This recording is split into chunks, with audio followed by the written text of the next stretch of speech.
Shalom, bertemu kembali kita sesudah beberapa waktu saya off.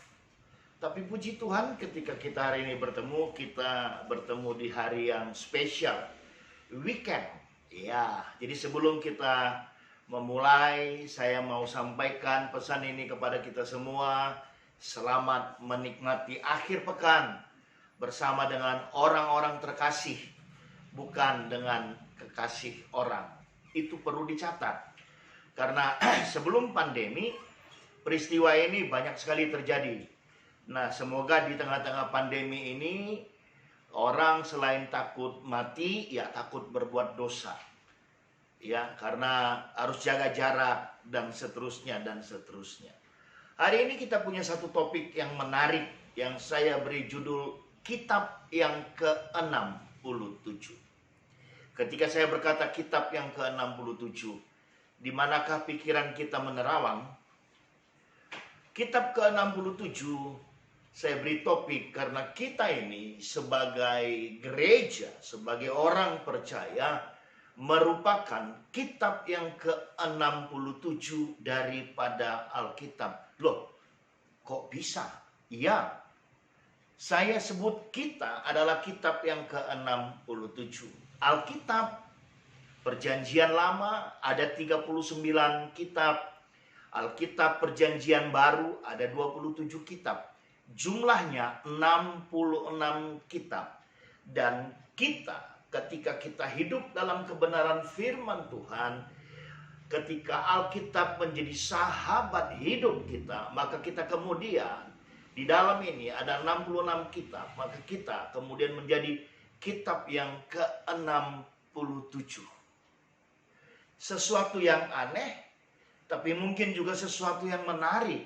Oh, apakah saya mau merombak Alkitab? No.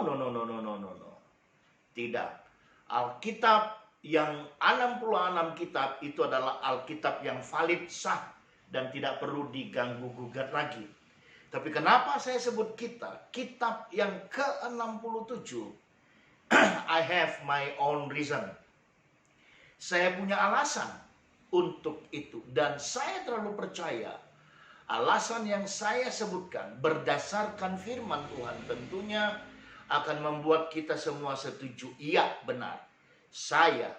Kita adalah kitab ke-67 daripada Alkitab. Mari kita buka Alkitab dari Matius 5 ayat 13 sampai dengan 16 yang demikian isinya. Garam dunia dan terang dunia. Kamu adalah garam dunia. Jika garam itu menjadi tawar, dengan apakah ia diasinkan? Tidak ada lagi gunanya selain dibuang dan diinjak orang. Kamu adalah terang dunia. Kota yang terletak di atas gunung tidak mungkin tersembunyi.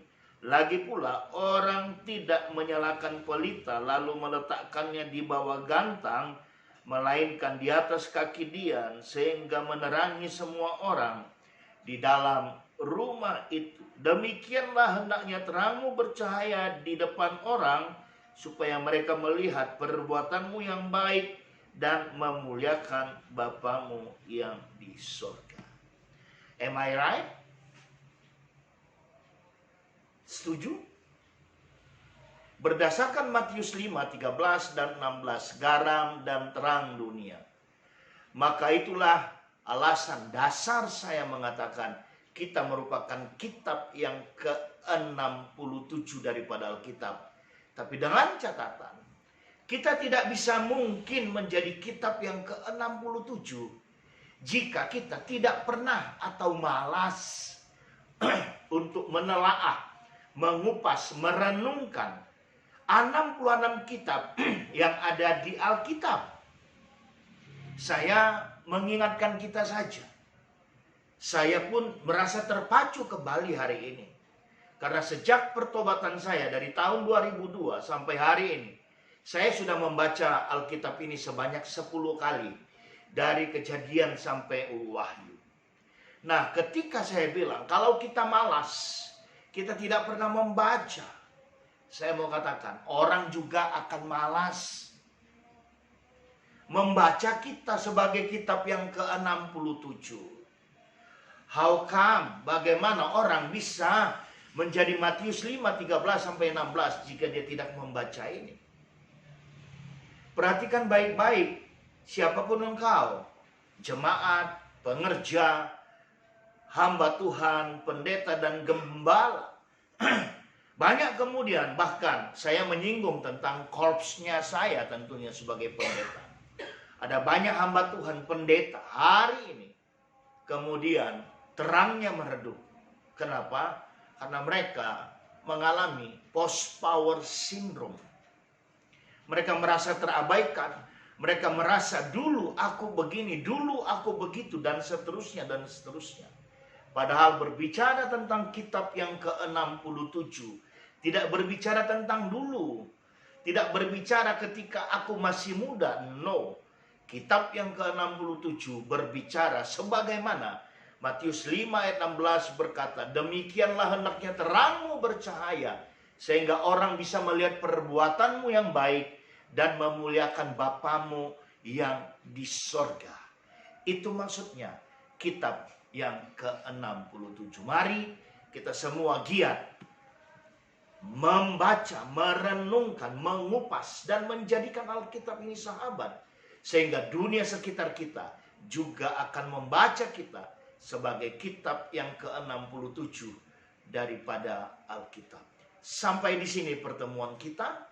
Biarlah Tuhan memberkati kita semuanya. God bless you.